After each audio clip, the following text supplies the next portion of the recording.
Today I'm going to install my Nest thermostat on a wall. Now the place we're going to install it didn't have a previous thermostat, so the backing plate isn't going to be powered from existing wiring from a thermostat, so it's going to need power from the supplied USB cable.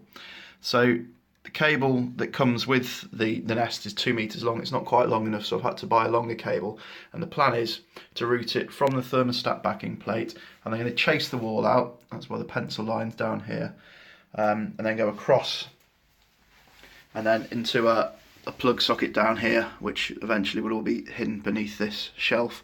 So the tools we need to do this, fairly straightforward. We're going to use a straight edge. I've got a steel rule, score it with the knife, and then chisel out using I've got a 6mm chisel here, because we're only talking about quite a thin USB cable, so the 6mm chisel should be fine.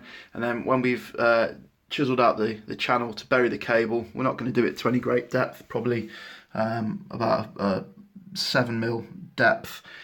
Don't want it to be too shallow, because if it's too shallow, when you fill it in, you risk the filler cracking. So we want a reasonable depth, probably at least 2 or 3 times the depth of the USB cable. And then once the channel's been cut into the wall, it's a plasterboard wall over it's a solid brick wall, but it's been boarded over with plasterboard.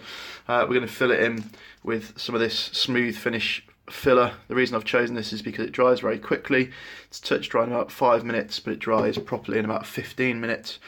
And you can do depths up to 70mm with this stuff, so it's really fast and easy to work with, and it leaves a nice smooth finish that doesn't require much in the way of sanding. So hopefully not long after we've filled it, we'll be able to paint it, so it should be a sort of a couple of hours work really, rather than probably a day's work if you're using a conventional filler by the time you've let it go off and sanded it back. So I've chased out the plasterboard now. As you can see, the channel runs down and then across just above the skirting, around this what was the bottom of the arch, and then up towards where it's going to be plugged in. I had to cut the angle bead for the plasterboard here. I just did that with a hacksaw. It's made a bit of a mess, but it's nothing that won't fill in.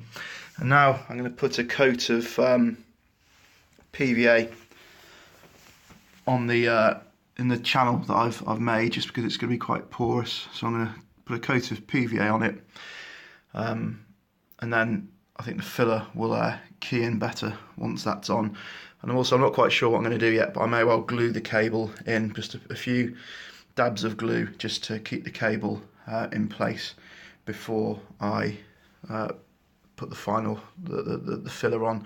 And if I do put some PVA on it, it'll be much easier to glue the cable in, because the glue obviously won't stick to the very porous plasterboard.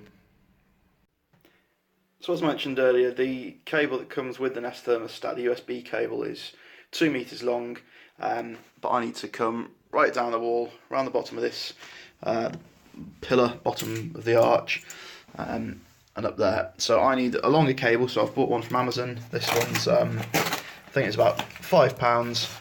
Any cable will do really, and this is what we're going to use to extend the thermostat.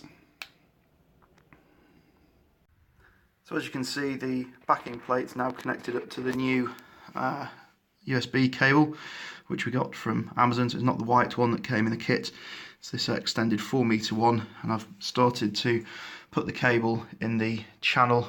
Can't get this camera to focus.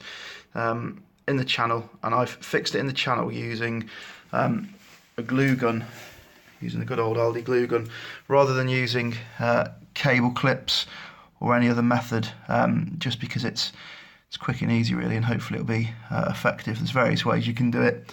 I would recommend fixing the cable in the channel, because if you leave it loose like this and slack, it's difficult when you're putting the filler on, because before the filler goes off, it has a tendency to push it out. So make sure the cable's nicely fixed in with the glue gun before you start to fill it. Okay, so the cable's glued in now. And just to be clear, when I've used the glue gun, I've not filled the entire channel with glue.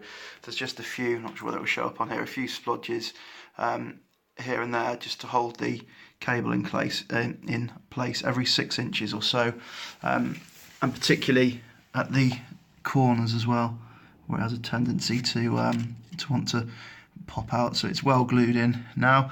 The final thing I'm going to do before I begin to fill it is just on the edge of the where we've used the knife to score the plaster, there's sort of a little bit of breakout here and there, and the paint, as you can see, starts to peel away at the edges. So I'm just going to give that a rub down with some sandpaper. It doesn't really matter what you use, this is 240 grit, but anything will do really, nothing too coarse. And we're just going to try and smooth those edges off, and then we'll give it a fill.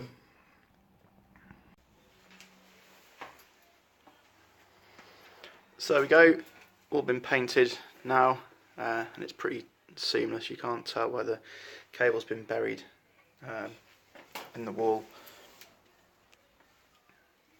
One thing I would say is when you're filling the channel before you paint it, it's really important that you get it absolutely flat as possible, so it matches the existing wall. If there's any minor sort of imperfections with it, your eye will be drawn to it because you've cut a straight channel. It's really obvious, so preparation's the key. Spend loads of time filling and sanding if necessary to ensure it's as smooth as possible before you put the paint on it.